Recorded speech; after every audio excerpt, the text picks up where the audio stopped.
Hey, it's Carrie here, and I found something at the weekend that I want to share with you. So, baby 2 is on the way, and I am due in literally a matter of weeks. And so, obviously, Kelly, my husband, was like, Carrie, you've got some crap in the garage. I really want you to go through it and try and sort it. Fair enough. Sensible man. He knows that if the baby comes, I'm never going to ever sort through that crap. So anyway, the weekend I decided to be good and go through these boxes that I had stacked up in the garage. And as I was going through them, it was just a load of old stuff. And I came across some things that I'd created in the really, really early days when I started the Female Entrepreneurial Association. And it just made me kind of like, when you've forgotten all about something, you forgot that you did something. It just kind of really took me back, and I want to share it with you because obviously sometimes when we see people or when we see things on social media or on podcasts or on episodes of anything, whatever, you see where someone's currently at. You also see the little snippet that they're showing you or telling you. You don't really see behind the scenes. You don't see that journey that they've been on. And so I don't know if you're anything like me, you might have situations where you literally get comparisonitis and you see someone and you think that you need to be where they're at, and it's like that quote, don't compare your chapter 1 to someone else's chapter 20. And so I thought I would share it because this is the biggest thing. I think so often we're afraid to put out our crappy first drafts of stuff.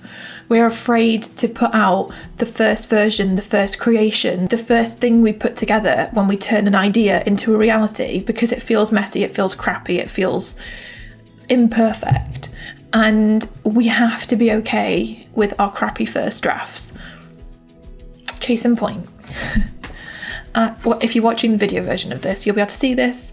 If you're listening to this on the podcast on iTunes, then you can also head over to femaleentrepreneurassociation.com/11, the number 11, and you can watch the video version. Okay, so this is the first ever version of my book, which now looks like this. So for everyone listening, I'm sharing this crappy little few pieces of paper I put together when I created my first ever version of my book and planned it out, and I cut it out I really did a really bad job cutting, actually. It's very wonky. And it's called I Dare You, and it says, I dare you to dream big dreams. I dare you to have enough courage and faith in yourself to turn your ideas into reality. I had no bloody clue what I was doing when I decided to try and write this book. I just knew I wanted to write a book, and I was flicking through this and reading what I'd written, and everything. I basically don't even have any of my original content. I use, those stories like The Chicken and the Hen. Is it a fable? Like a story with a point, a teaching, a lesson in it, like The Chicken and the Hen. And I kind of wrote a little bit about that in this first chapter, and then I just wrote a bunch of quotes. The quotes take up like a page and a half. Again, I just didn't really have my own things to say. I just didn't know what my own voice was. I didn't know what it was. I had an idea. I knew I wanted to inspire. I knew I wanted to empower, but I didn't really fully have my own voice figured out. I didn't have it figured out.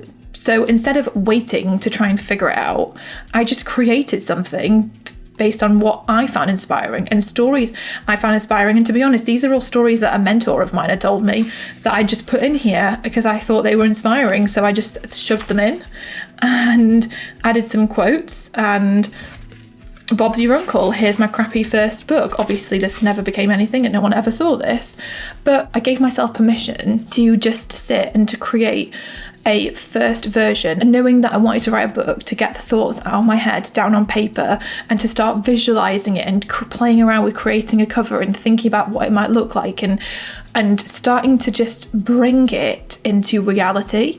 And then I also came across some wall prints. So these are the first ever wall prints I ever created. They don't look like very FEA. I designed these beauties myself. So these are like some of my favourite quotes, and I put them on in wall prints. And I'll talk about this one on the side. Time. Note to self: successful people hang on when everyone else has let go.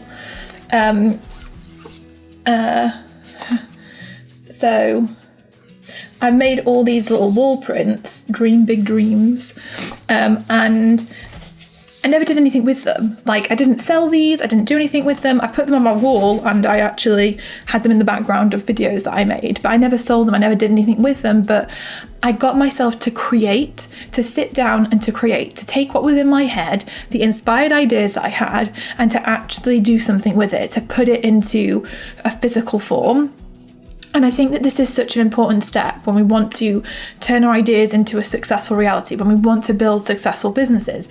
Building a successful business is all about being a creator, being creative. And so often we don't allow ourselves permission to actually get our hands dirty and create, because we feel like it needs to be perfect. We need to know more. We need to have more qualifications. We need to have more figured out. We need to be this. We need to be that. We need to be more like that person, blah, blah, blah, blah, blah. And so because of that, we don't give ourselves permission to just sit and be the creators, to sit down and get messy with creation, to create a crappy first draft. We don't do it. And I see so many entrepreneurs and so many people struggling because they've got these dreams and desires and this stuff bubbling up inside of them, but they don't give themselves permission to create that first crappy draft. And we have to be able to do that, to create that first crappy draft in order to start the creation process. And when you begin that creation process, you can begin to tweak it and to change it and to work on it and work on it and work on it and work on it until it slots into place. So for example, for me with my book, that first crappy draft was back in 2011. I didn't know what I was saying. I didn't know what my voice was, like I said. I didn't feel like I had the expertise or the experience to write a book, but I just knew I wanted to write a book. And so I decided to think, well, what would I put in a book? What would it be? What would I talk about? And so I put that draft together. And when I put the draft together, I started thinking about like what kind of content I would have in it, the chapters that I would include, and then from there, I did go around in a lot of circles thinking, oh my gosh, like, who am I to create this, blah, blah, blah. But I kept going. I kept creating new versions of the book and new versions of the book. I remember one time I locked myself away for like a week to try and write this book, and I wrote a lot more of it. But honestly, I knew in my heart it was a pile of shit. There was no two ways about it. It was absolutely bloody awful. There was no way in hell I was ever going to get that published and out there. But my point was, if I hadn't have had the courage to sit down and write a load of shit, I would have never been able to sit down and write the good stuff that came later. So I am so grateful to myself that I actually allowed myself to just be a little bit shitty and to just do some like work that was a bit crappy. And I think all of us need to take this approach more. We need to give ourselves permission to just do it. It's the same like with anything, to be honest. Like, I remember when I gave my first ever talk, my goodness gracious me, I was bloody horrific. Like, my mouth went dry. I was talking to a bunch of school kids. The children in the classroom started laughing at me because my mouth was so dry. I had to stop and take some water. Honestly, I wanted the ground to swallow me up. But I thank goodness for that experience, because if it hadn't been for that experience, I wouldn't have got better and learned lessons, and then that set me up and prepared me for when I did my TEDx talk in front of nearly 1,000 people. If that was my first ever time speaking on stage, it would have been a very different experience, and I don't think it would have got as many views as it's got. So yeah, my point is that we all need to just start creating more. So I wrote down three core things I really wanted to share with you to help you if you are feeling like this, if you're feeling like you're stuck in that phase where you've got idea, but you don't really seem to be getting the ideas off the ground. So the first thing I want to say is create something, even if it feels utterly crappy. Create it. Like, even if you feel like you need another qualification, even if you feel like you're not good enough, even if you feel like it's going to be absolutely bloody awful, I want you to create it anyway. So have a think right now. What has been bubbling up inside you? What is something that you keep coming back to, you keep thinking about, you keep thinking you want to do it, but you're not giving yourself permission to do it? What if you just did it? What if, just between you and I, you created that crappy first draft of it? whatever that thing is, whether it's a piece of wall art like mine, or whether it's a book like mine, or whether it's a video, a podcast episode, like whether it's an actual physical product, whether it's a digital product, whether, whatever, whether it's a service, whatever it is. What if you just took the next week or even just today and thought, right, what if I just sit down and give myself permission to just create something, even if it's going to be crap? I'm just going to create it. I'm just going to do it. So number one, give yourself permission to sit down and create that crappy first draft of whatever it is. So that's the first thing. The second thing is then, once you give yourself permission to sit down and create that crappy first edition, is you need to keep learning, you need to keep trying, you need to keep doing and doing and doing and doing. So as you learn and you grow, your experience and your expertise evolve. So for example, for me, when I wrote this first draft of the book, I, like I said, was mainly using things from other people. I was sharing these fables, I was sharing inspirational quotes. There's probably like 3 whole paragraphs in there that I actually wrote myself because I didn't know what to say. I didn't really have it all figured out. I just knew it's something that I wanted to do, but I wasn't at that level where I could express myself well. So after writing that first crappy edition, I committed, for example, to making a video every single week. A video where I showed up to figure out what the bloody hell it was that I wanted to say, what was in me bubbling up that I wanted to communicate, that I wanted to share. And so I started to share. If I want to figure out how to write a book, I need to figure out what to say. If I want to figure out what to say, I need to commit to figuring out showing up and saying something. So making a video a week and producing that content felt like it would help me to figure out and identify and find my voice. I wouldn't have been able to find my voice in the way I have if it wasn't for really disciplining myself to show up and share, show up and share, show up and share, show up and share. And every single one of us can do this. Now, you might have completely different goals for what you want to create than me, but like, what if showing up and sharing, like what impact would that have for you? How would that help you to shape your own voice? How would that help you in your journey to being more creative, to trying to take your ideas and turn them into successful reality? For me, it really had such a huge impact because I learned so much about myself.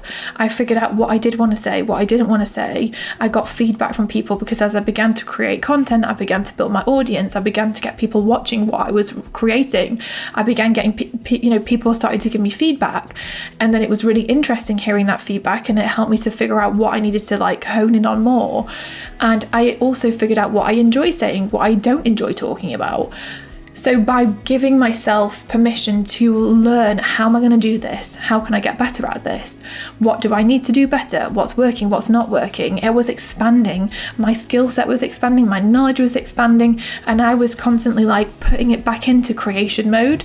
And so it really helped me to get to the point where I actually could write my book. And which was really hard work, I might add, but still, I got to that point. So that is the second thing. Keep learning, keep growing, keep exploring. You have, like, once you've created your first crappy draft, that is not the end of it. That is the very beginning of it. And then you need to like learn, expand, grow and evolve so that what you create can learn and grow and expand and evolve. Grow and expand, I don't think the thing itself might learn, but you never know. And then the third thing is to just keep creating. So you're going to learn, expand and evolve, but keep creating. So like I said, that first crappy edition of my book, like I created another version, and then I created another version, and then I created another version. And this is over years, I might add, not months, years. That was for me personally. For you, it might be a lot shorter of a process. But for me, this is something I kept coming back to. So I wrote that first draft, and then I wrote something else, and then I wrote something else, and then I wrote something else, and then I wrote something else. And I just kept creating and creating and creating and creating. And it's kind of, I suppose, goes hand in hand with step 2, with like learning and evolving and adapting and looking at what's working and what's not. Like the two go hand in hand. You learn and evolve, but then you implement, you create. Like I said, as the entrepreneurs, we are the creators. So you have to get into full on creation mode if you want to succeed. There's no hiding. If you want to hide, you're not going to create success. You have to get out from behind the scenes and show up and share.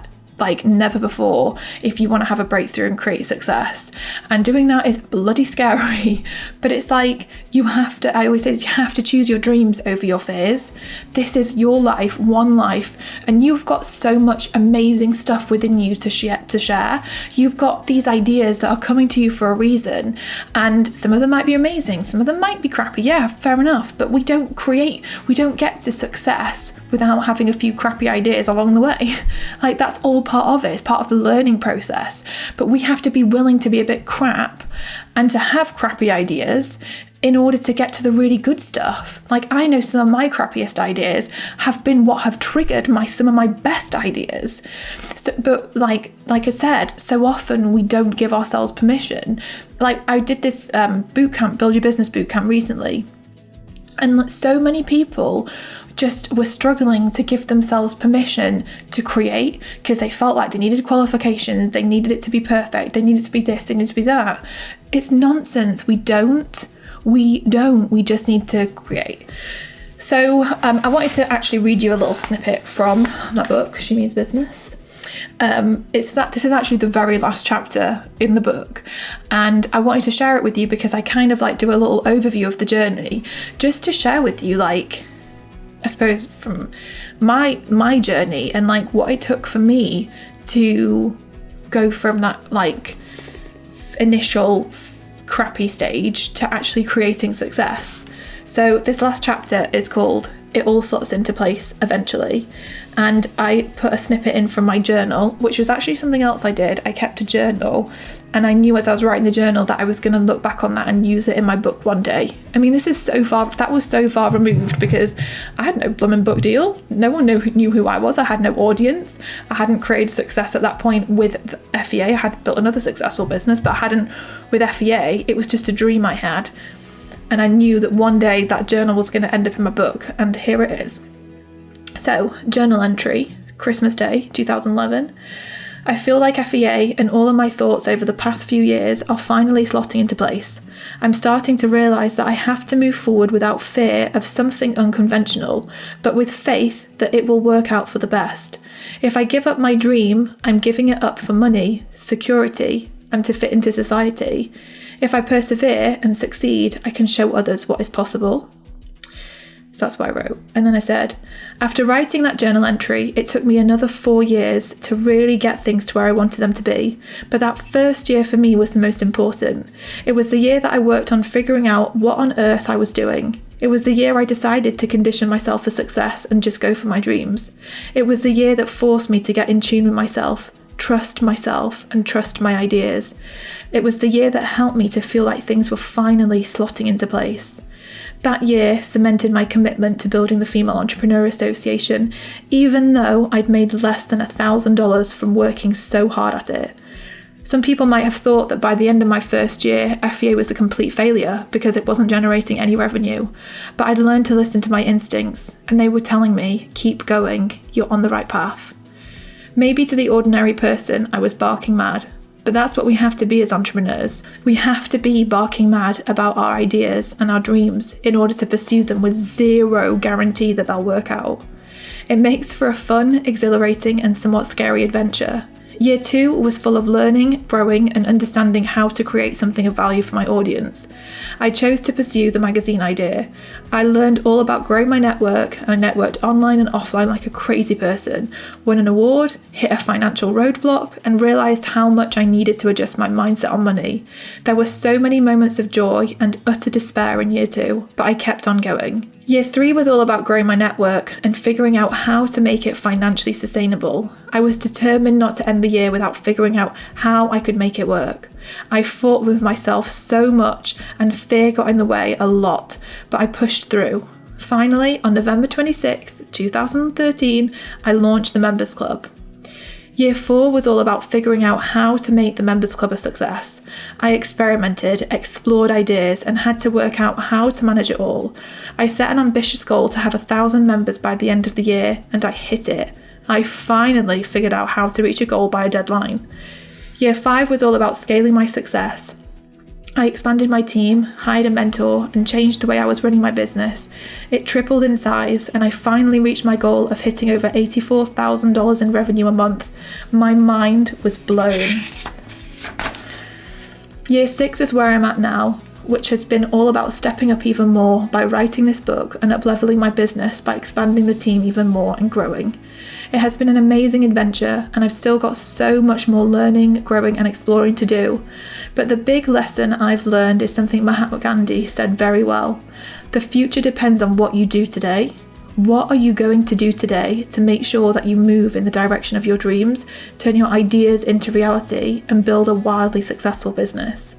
The world is changing. More and more people are waking up to the realization that there's more for them to be doing. More and more people are answering that inner knowing that's whispering, there's more for you here. You are being called to show up for your dreams, to step up and shine like never before, to create the life you're meant to live. So answer back. Explore your entrepreneurial path and see where it takes you. Condition yourself for success to help you along the way and to become unstoppable in the pursuit of it all.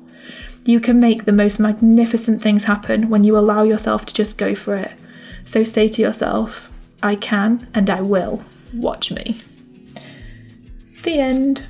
So that is the end of my book, but I wanted to share it with you because, like I said, that first year of building FEA, I literally made basically no money.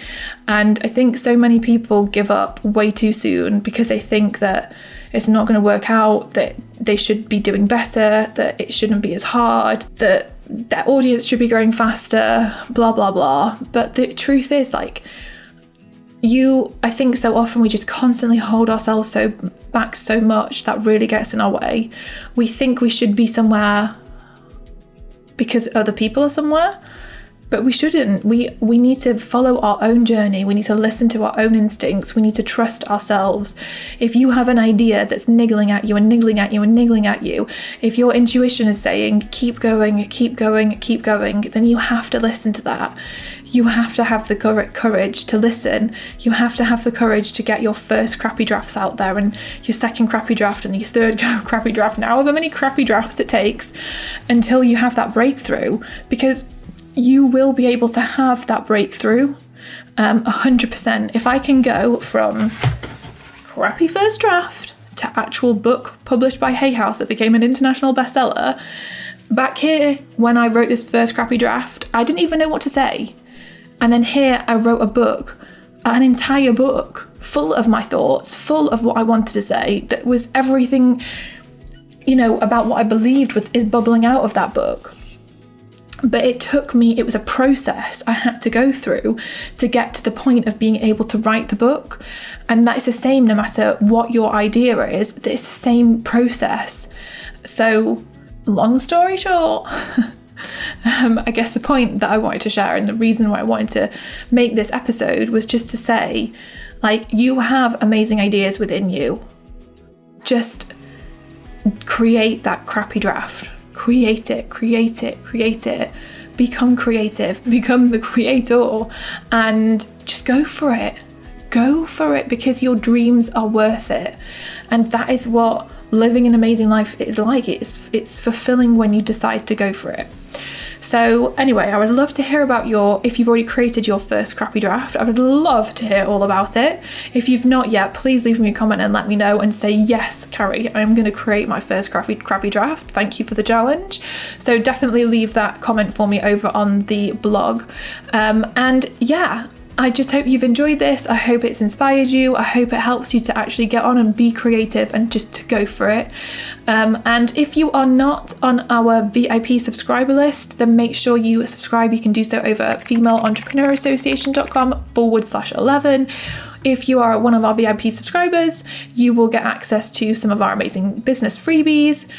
You can get access to, I'll email you every week so that you know when a new episode is coming out, and you'll get access to all sorts of other goodies, bonuses, giveaways, whatever fun stuff that we're doing. So definitely make sure you are on that list, especially if you want to build a successful business, because that is what we're all about, turning our ideas and our dreams into wildly successful businesses. So yeah, I really hope you've enjoyed this episode, and I will see you next week for another episode of the She Means Business Show.